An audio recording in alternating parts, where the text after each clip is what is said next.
पतंग बहुत अच्छी उड़ाते हैं। तो उड़ाते बहुत अच्छी हैं उड़ाते भी अच्छा है और जो मुकाबले में आते हैं उनको काटते भी हैं।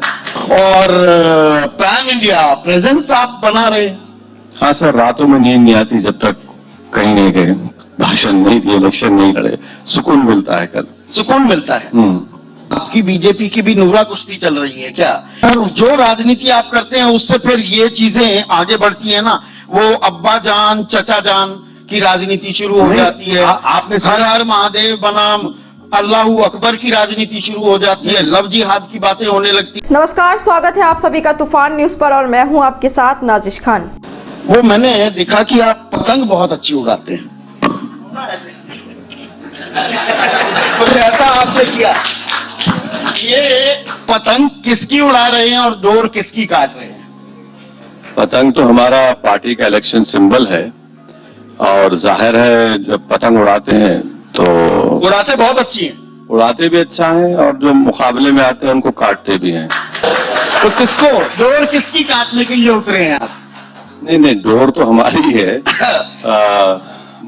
अब जब इलेक्शन लड़ेंगे तो आपकी पतंग की डोर की बात नहीं कर रहा हूँ, दूसरे भी तो कुछ कर रहे हैं ना, उनकी डोर किसकी डोर काटने उतरे हैं? मतलब जो सामने जो देखिए इलेक्शन जब आप लड़ते हैं तो मुख्तलिफ पार्टी के कैंडिडेट होते हैं ना, हम चूज कर सकते हैं ना वो चूज कर सकते हैं। तो इलेक्शन लड़ना है तो कोई जीतेगा कोई हारेगा, हमारी कोशिश होगी कि हमारा कैंडिडेट जीते। हर जगह पहुंच जाते हैं आप, बिहार में भी, बंगाल में गए फिर थोड़ा सा विड्रॉ किया, अब उत्तर प्रदेश आ गए, हैदराबाद आपका गढ़, एक महाराष्ट्र में आपकी सीट, और पैन इंडिया प्रेजेंस आप बना रहे हैं। हाँ सर, रातों में नींद नहीं आती जब तक कहीं नहीं गए, भाषण नहीं दिए, इलेक्शन नहीं लड़े, सुकून मिलता है। कल सुकून मिलता है। कारण क्या है? जाते क्यों हैं? जाते इसलिए है क्योंकि एक तो हमको भारत के संविधान में, भारत की जमहूरियत में हमको यकीन है लोगों को उसमें और एतमाद दिलाया जाए।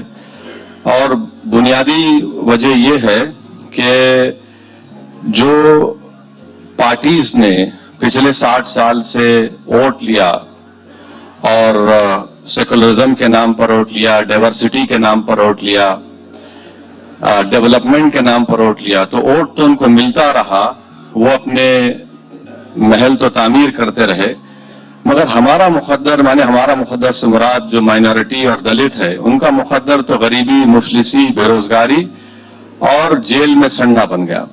तो इसलिए हमारा मानना यह है कि हमारी पार्टी इसलिए जाती है कि हम ये बात को मानते हैं जो बाबा साहब अम्बेडकर ने बरसों पहले कही थी कि सत्ता के दरवाजों के ताले सिर्फ आपके पॉलिटिकल एम्पावरमेंट से खुलते हैं। तो उसी पर हम लोग कोशिश कर रहे हैं और काम कर रहे हैं। और हम ये देख चुके हैं तेलंगाना में, हम देख चुके हैं अर्सवाल आंध्र प्रदेश में, अब हम देख रहे हैं बिहार में कैसे सीमांचल की जो भारत की सबसे बैकवर्ड रीजन है, वहां पर हमारे विधायक कामयाब होकर जब लड़ रहे हैं इंसाफ के लिए, तो वहां की जनता भी देख रही है कि चलिए कम से कम कोई हमारे लिए बात कर रहा है, लड़ रहा है।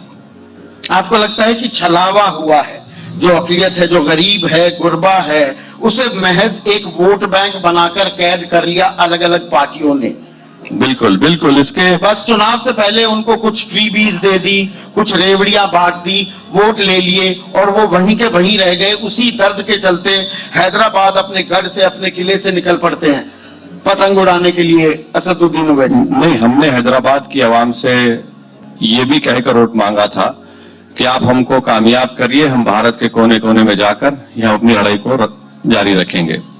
और ये आपकी बात बिल्कुल सही है। डेटा कहता है कि उत्तर प्रदेश में जो चुनाव होने जा रहे हैं कि इलिटरेसी सबसे लिटरेट सबसे कम मुसलमान है, महिलाओं में सबसे कम मुस्लिम महिला है, सबसे कम अगर ग्रेजुएट है उत्तर प्रदेश में तो मुसलमान है 2%, सबसे ज्यादा ड्रॉप आउट रेट 5 और 15 साल के दरमियान में है, 60% करीब मुसलमानों का है। जेल में अगर कोई सबसे ज्यादा अंडर ट्रायल है तो 27% मुसलमान है। तो ये क्या है बताइए ना। एनकाउंटर भी अगर होता है योगी राज में तो 37% मुसलमान उसमें मारे जाते हैं। तो ये हर एतबार से कोई पॉलिटिकल एम्पावरमेंट नाम की चीज ही नहीं है। तो जब तक उत्तर प्रदेश में जिस तरह मुख्तलिफ समाज और बरादरियों ने अपनी अपनी लीडरशिप को पैदा किया, अपने लीडर को, नेता को पैदा किया और अपने प्रॉब्लम्स को हल कर रहे हैं, मैं नहीं कह रहा हूं सब हल हो गए, हल कर रहे हैं, यहां पर ऐसा मामला है कि 19% की आबादी है और सिर्फ हर इलेक्शन में डराया जाता है, डरा डरा कर वोट हासिल किया जाता है और उसके बाद सब भूल जाते हैं। अब तो ये हाल हो गया कि अब तो नाम लेने से कतराते हैं, लफ्ज मुसलमान का नाम लेने से। तो आप भी तो मुसलमानों को डरा ही रहे हैं ना, उनको नहीं। और डरा रहे हैं, ये ऐसा कर रहे हैं बिल्कुल और उनकी नहीं। वोट हासिल कर रहे हैं। बिल्कुल नहीं, हम तो ये एम्पेरिकल डेटा उनके सामने रख रहे हैं।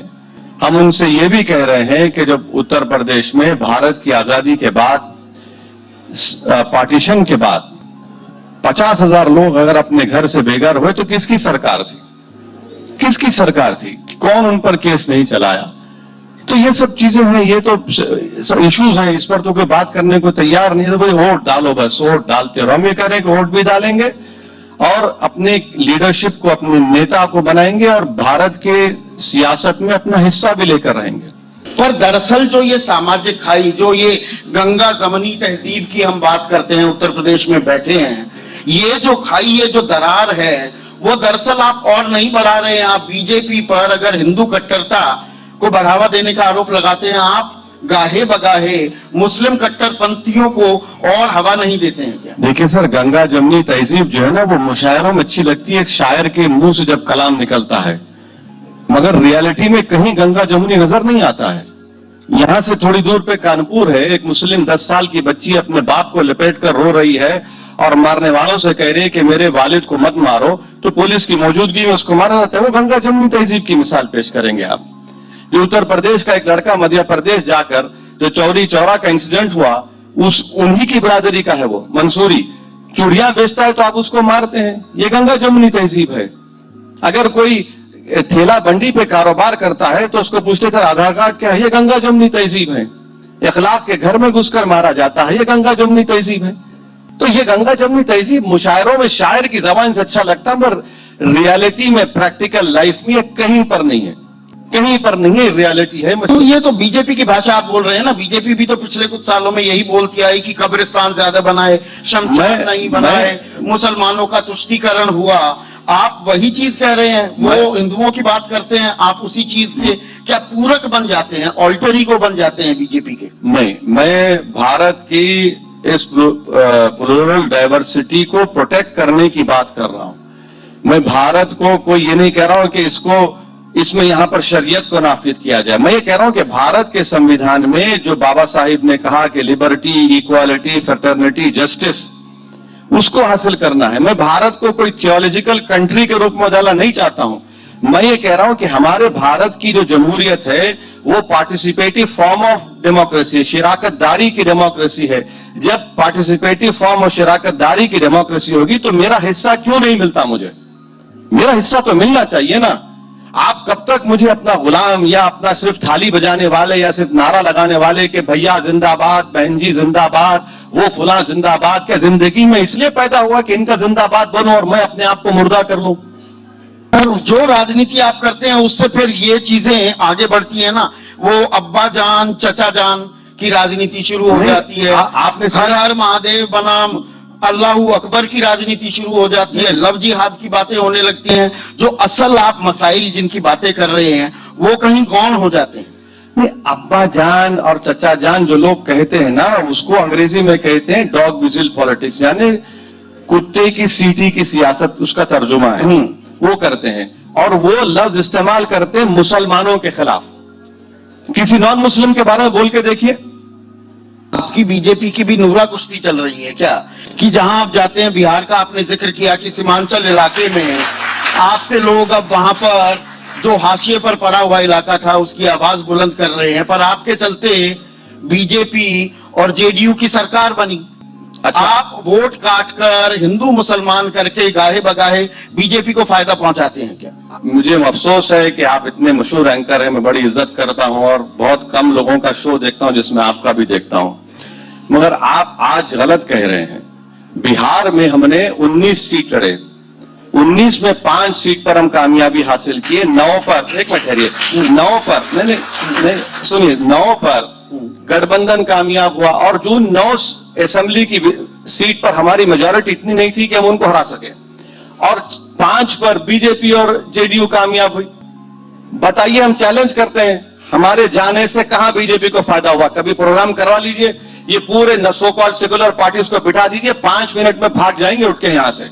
आप गुजरात की मिसाल देते हैं, 84 से एक मुस्लिम एमपी नहीं जीता। क्यों नहीं जीता भैया? जिताइए ना आप, चलिए हम जिताए। औरंगाबाद से 21 साल का शिवसेना का एमपी था, उसको हराए। इम्तियाज जलील जो आपके जर्नलिस्ट थे वो जीते, आप क्यों नहीं जिताते?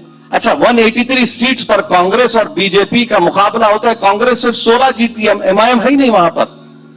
सपा और बीएसपी मिल गए, फिर भी बीजेपी जीतती है यहां पर। तो आप अपनी कमजोरी को नहीं देखते। अच्छा, और एक बात सुन लीजिए, अखिलेश यादव के परिवार के 3 लोग हार गए, हाँ, बीएसपी के बड़े बड़े नेता हार गए, मगर कभी आपने सुना आपके प्रोग्राम पर आकर के हम हारे इसलिए कि हमको हिंदू वोट नहीं मिला? अब कह रहे हैं कि ओवैसी आएगा तो मुस्लिम वोट डिवाइड होगा। अरे भाई, जो हिंदू वोट जा रहा है उसके बारे में क्यों नहीं बोलते आप? मुंह नहीं खोल सकते, डरते हैं बोलने के लिए। सच्चाई यह है कि आपको बोलना चाहिए कि भाई यादव भाग गया बीजेपी की तरफ, आप नहीं बोलते।